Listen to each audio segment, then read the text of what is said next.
My name's Pascal Osire. I call myself a small farmer in Kieto village, Lakwana sub-county, Omoro district, and that is in northern Uganda. Many people have asked me very many questions, how I left Kampala and then come to Omoro. But I told them that I go where God sends me. There is fertile land in northern Uganda. When you're in Kampala and you hear the stories about northern Uganda, up to now, I have even some friends who fear because they think that there's still insurgency here. But, as time goes on, we began to discover greater things.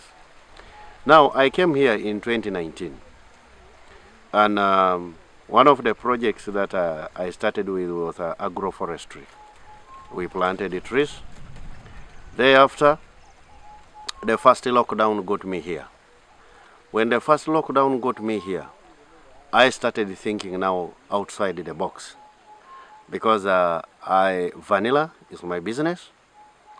And when they closed all the airports, meaning that we're not able to send. Even in the US where we have our clients, the companies closed down. You have the material, but you cannot send. So I started developing an idea. I asked myself, what is this thing that I will grow and I sell locally so that we can get money to survive? Fortunately enough, I also attended I was in the Netherlands, and I attended the Uganda-Netherlands Business Convention. And one of the things that they talked about and the companies that I interacted with, they were doing chilies, hot peppers, and so on. We also visited some farms. And then I said, now, I started researching what is the time. If I planted this, how long will it take for me to start getting money? So I sampled. I actually got seeds of chili and hot pepper very expensively.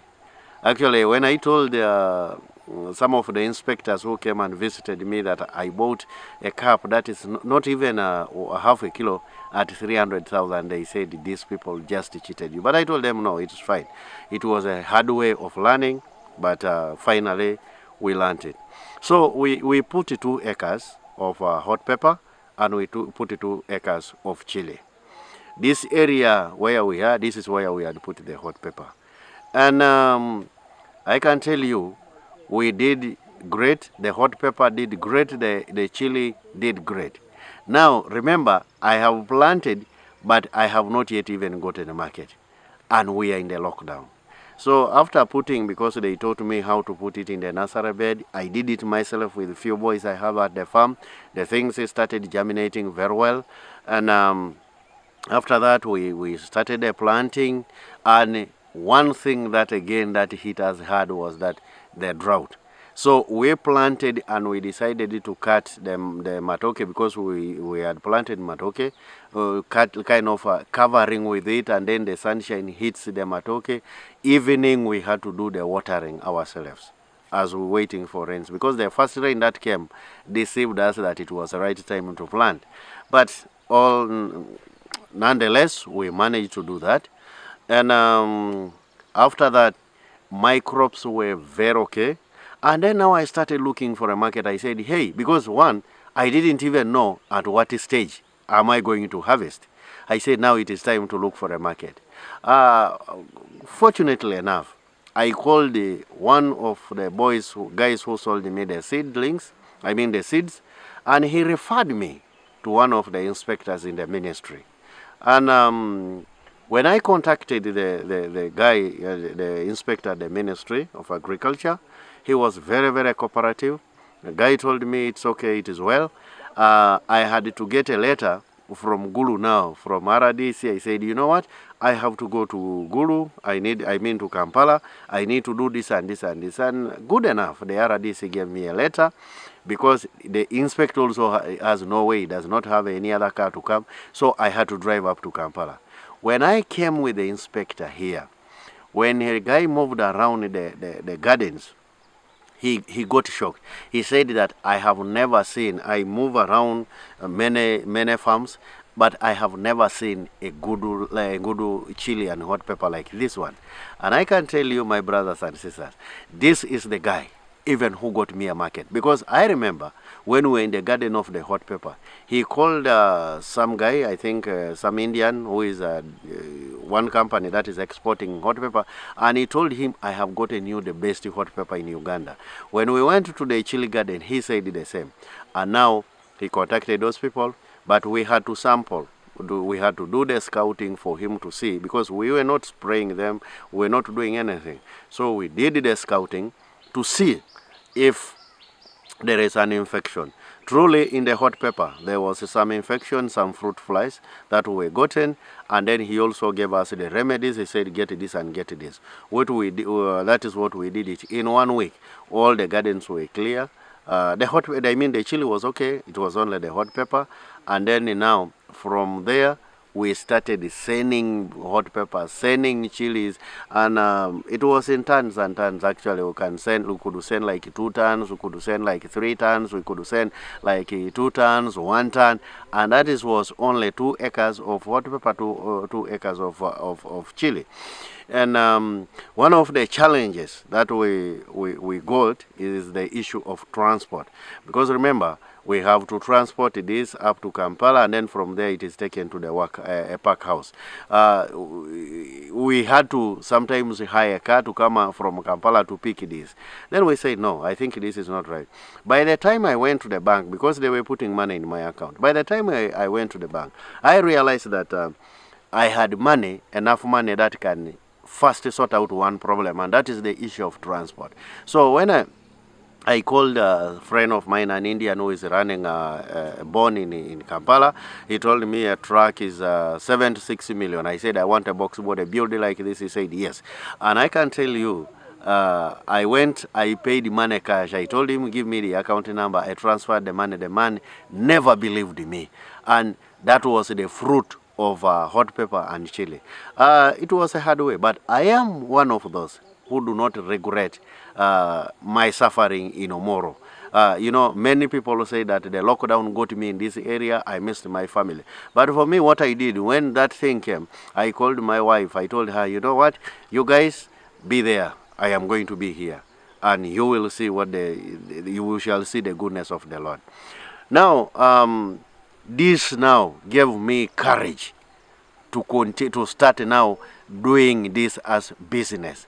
Remember, the other one was just a sampling.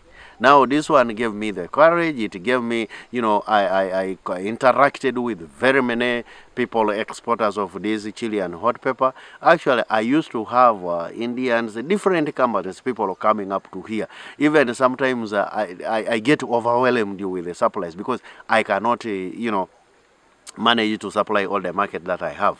So 2021, we said now we are going to go into real farming now as business.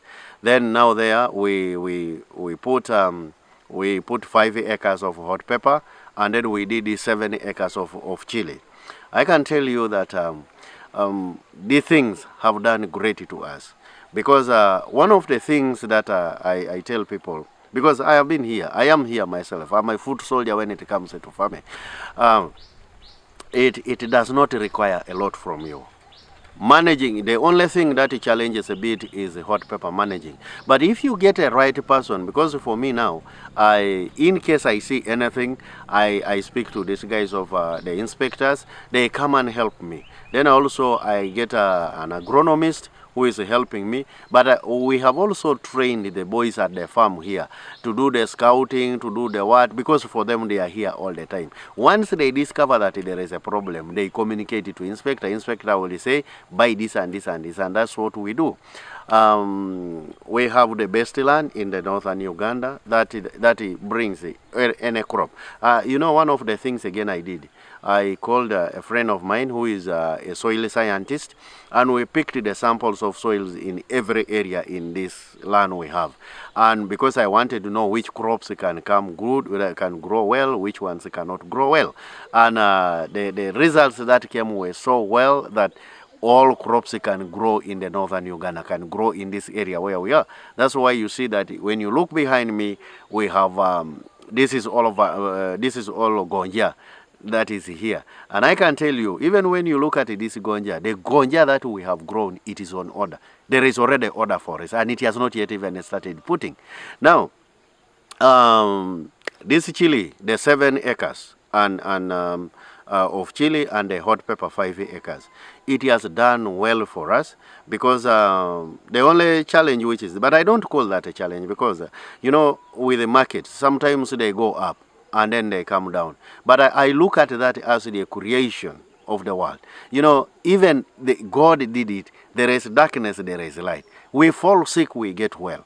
When you are walking, there are slopes, there are hills. So everything in the universe, everything on the earth has to go through such a thing. There is time to be born. There is time to, you know, you have to go through stages. So as markets, sometimes they go down, sometimes they go up. But the most important thing is that the market is there. So I have been able to supply a number of companies. But of course, one of the things that you also don't need to miss out is that there are those also who steal. Because I remember there are some companies that I have supplied and they have cheated me. They have not even given me my money. And one of the other things is that building a trust with people, with the clients is also another thing. Why? You know, I have inspectors who come to my gardens every week, and they taste everything. But when you give a client chili or hot pepper, tomorrow, I mean after 1 week, actually you will not even get any communication. After 1 week or 2 weeks, you are asking, hey, as I'm not seeing the money coming, they begin telling you that, you know, we got a chili with or a hot pepper with an infection, and it did not go. That was a very open way of stealing and so on. So what I have decided to do, because there are many of them, I have decided to zero in on those who are, even if they are giving me small money, but they don't cheat. So I have said I work with them, and they are also very okay. We are fine. We have made money. We have made money. Actually, from the 7 acres of chili and the hot pepper, one of the things that I have done again, I have decided to reinvest this money. As you know, down there where we went there, where we sampling that irrigation system that we have there, we have invested there 26 million, of which I paid cash to the guy who is doing irrigation. That money came from nowhere, but it came from this chili. And we are talking about, this is just something which is a short period. It is not yet 1 year. It is not yet 1 year. And then also, out of those 7 acres and then 80 acres, I mean 5 acres. Of course, you know, I have a big number of people here who are working. I have boys who stayed at the farm here. They are 40, they are here permanent from January to January. Of course, you know, paying them and so on. We have money for that. None of them is saying they don't pay me. We provide eating and everything. Actually, one of the things I do with the manpower that I have, even though I pay them, but when it comes to issues of health and so on, I take care of those bills. Like last time, I organized for the checkup, for the rapid checkup of COVID. I spent 1.8 million to test all of them. People are saying, but this man is extravagant and so on. But the question now I put for all people out there: what are you supposed to do for your workers? They are your workers, but I take them as my children. I take them as my brothers and sisters. Because if they are not there, I can tell you, I am nothing. All the money that I'm talking about here, I will not get that money. They are the backbone to get this money. You can have all the money you have in this world, but if you think that you want to put money somewhere to get money, then one of the most important things you do is to make sure you keep your people well, and all will be well. This business of saying they have stolen me, actually some of them, even I can deliberately put money there and see, you know, when they get money, they will come and tell you that, hey, Muse, we got money here. to show you that when people are happy, you find that everything is okay. We have got cases here of COVID at the farm here. Of course, I don't know because maybe they work in the centers there who brings it. But I tell them, don't panic, don't whatever. We are dealing with the herbs also here. So we have treated those cases and they are all fine. They are okay. Now, we have also, because now what I'm telling you, it is last year, not this year, because we are still just in January. Out of these 7 gardens of chili and also hot pepper, I have also managed to buy more 50 acres within this area, because people will come and say, I also have I have 10 acres, I have 10 acres, I have 5 acres. I have been expanding within here, and it is not that I have some money again somewhere. All this money, it is coming from the chili. I have not yet also used the money that I want to buy a big car and so on. But I've said, since I'm getting this money from, let me first use it to expand this. And then now, maybe when I grow to become this big guy, then that's when I will begin looking at those things and say, hey, lockdowns, 2 years, I have been suffering. Let me also go to the US with my family to eat money or something like that. But it has been a very profitable business for me, because I decided to go into this business, this farming as business. The only challenge we have with a number of farmers is that many people, when they go into something, they put in a lot of money, but when they are going into something, they want to spend small money. You have invested a lot of money to start, but when it comes to managing, people become so greedy, they want to put small money. That's why you see that many people don't get results. So I told you, I started in a hard way. But after, I decided now to put the brains. When I see the problem that I see problems in my crops, I make a call. An inspector can drive from Kampala, will take care of that. And he comes and he does the scouting, he checks everything, and he will advise me accordingly. Now, if I say that, no, I cannot spend 1 million or 500,000 to bring somebody from there to come here, would you know the results? That means I'm going to lose millions of money instead of just 1 million to help me to get about 20 million. Thank you. Wonderful. So, as part of the expansion, what else do you do at the farm? What else have you now started planting apart from chili? One of the things that we did also, we have grown. We have avocados. Both has avocados and local avocados. Actually, when you see behind there, I think you can even see some avocado trees. We have them, and then we also have cashew nuts. Cashew nuts, we have 4 acres. Avocados, we have 7 acres. Both has and local. You know, China has taught me a very good lesson. When I look at the markets, I say in agriculture you'll never die poor, and that is where there is money. So I said, okay, fine. I need something that gives me money within the shortest period of time, and that is chili and hot pepper. Then I also said, but I need also to do something that will give me money in a period of 2 to 3 years. And what is that? That is when I got an idea now of growing hot pepper, cashew nuts and avocados. Then I also engaged myself in growing of vanilla. Vanilla, you know, we have vanilla there, 7 acres. And that is also the same period. That is for that vanilla now, that is a 3. Have this gonja, as I told you. It is already, even before I bought a single sucker of gonja, I already had a market. The person called me and said, hey, if you can help me and put 50 acres, it would be okay. I told him I don't have that money. I will do it slowly by slowly, process by process. He told me it's okay, no problem.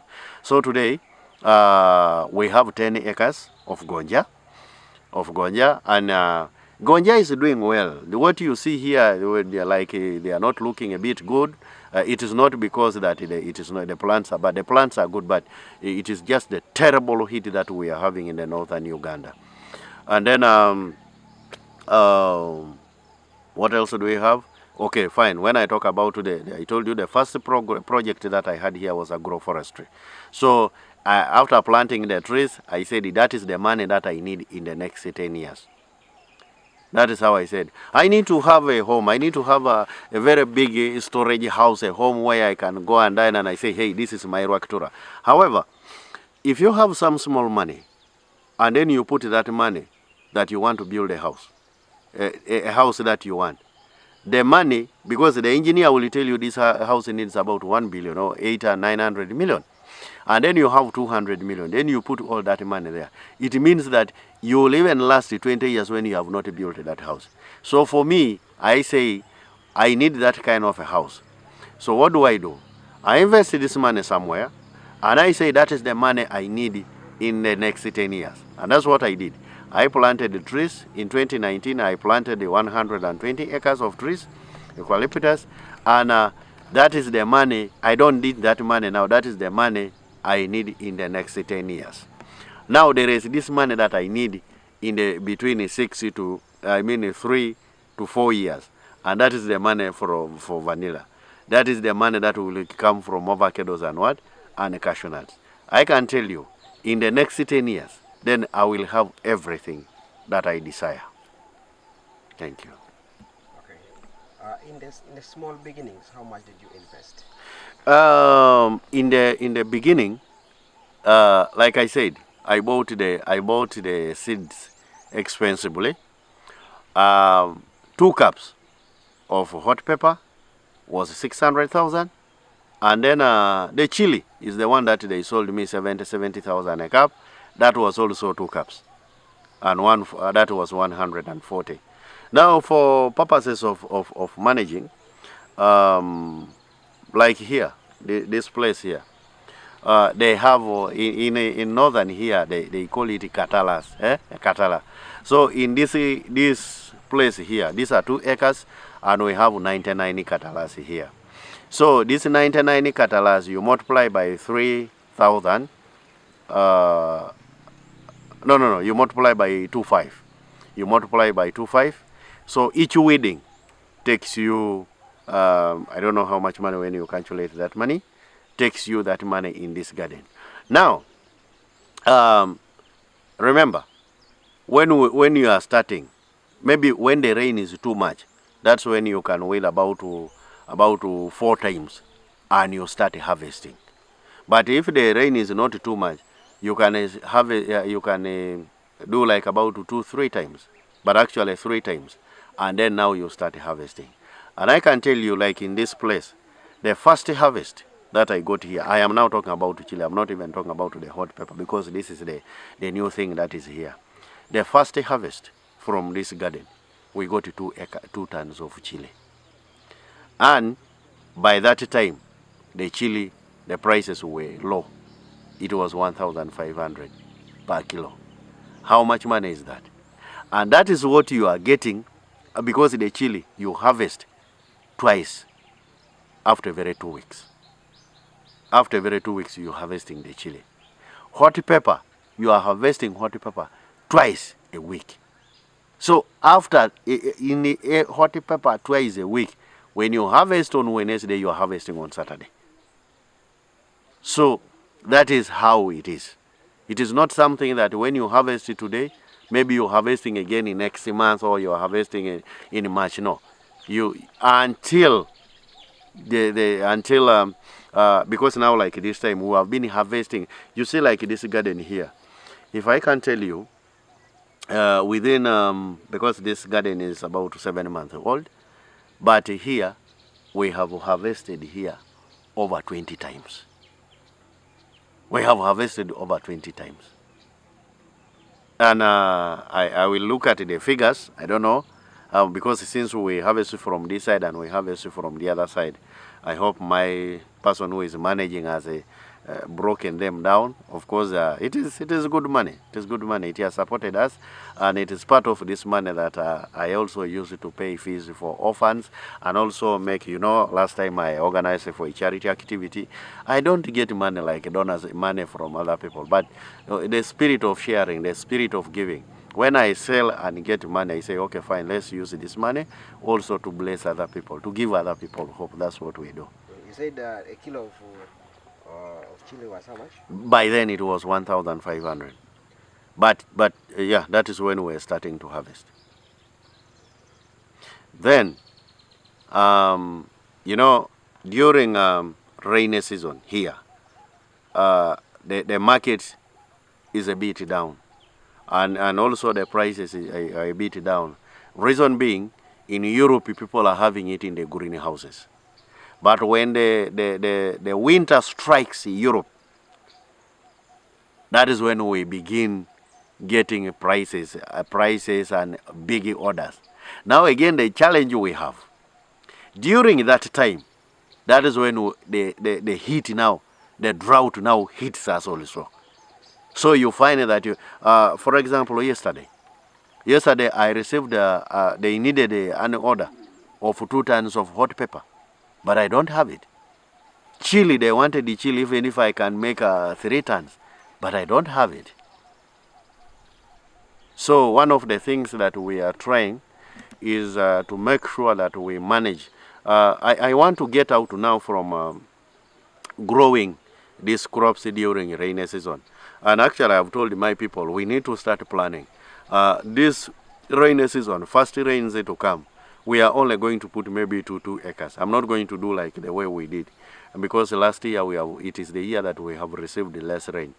I want us to plan, and then during, like we have been down there, you saw that there is some chili that is still young. That chili we have transplanted even during the drought. And you saw a nursery bed. And tomorrow, they are bringing, because thank God that we have received the rains. You know, the water for irrigation, you cannot use for cultivating. You can only do the weeding and so on to support the plant to feed well.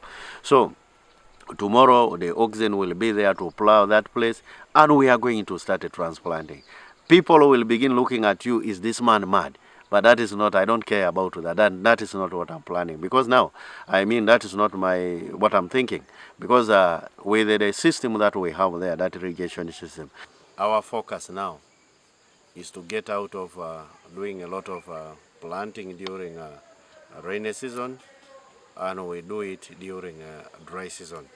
We prepare ourselves beginning August, September there, then we start planting our chilies, because that is the time where the demand is too high and the prices for chilies are also going up and up. We decided to do the shift like that because we have tested it. We now know which season is good for us. But of course, the greatest challenge that we have is the irrigation system.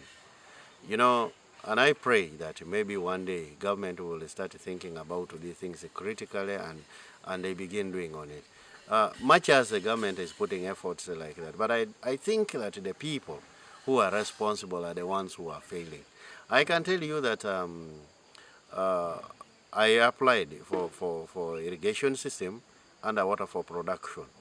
That was around February. We sent the letter. In June, that is when there was a lot of writing in that document, and they asked the area manager to come to do the site visit and see what kind of help they can render to us. And that was last year. Up to today, we are in February, we are in January 2022. I have not even received a call from anybody, anyone that they are coming to visit and see. And now, as we are down there, you saw that I decided to sacrifice 3 acres of hot pepper. We cut it all down because it dried. The water that I have down there is not enough. The water is not sufficient. So what we did, we said that it is better for us to lose this older one, and then we put our focus with the small irrigation system that we are having on this young one. That's why you see that when you went down there, the other side is a bit green because it is receiving enough water. Okay, your just advice to yes. My advice to the farmers people who are interested in doing chili and hot pepper farming is that this is something which is good, and it gives you money quickly, but also what you need to know is that you need to seek information. Get information, because once you have enough information, you will not fail it. Information regarding the planting processes, the post-harvest, of course, and you know, the controls of pests and so on. Because in Uganda here we are crowded with you know, chemicals that are, it is full of counterfeit. But there are those companies that are selling chemicals that are genuine. And one good thing, one help that we have is that when a chemical is banned from Europe, the communication comes to the ministry, and the ministry spreads that communication to all the stakeholders. So we know that this chemical, if I've been using and they have banned it from European market, they remove it. Because our biggest market for chilies and hot pepper is Europe. And then we also have the Arab world. But our Arab world is not as fixed as Europe. So we must produce the best that is competitive in the market. The other thing I wanted to talk about is at least people. I need people. People should be in touch with people who have a knowledge about it. Like me, I have some agronomists that come. So if you want to engage yourself into this business, you can do it. You can manage. It is a small thing. It is cheap. It is not. It does not have a lot of money, but I can assure you, you will not lack money. You will have money in your pocket. Each time you are working, going somewhere, you have money. You will be able to pay school fees and help others. And I believe that is okay for us to survive. Thank you. Excellent.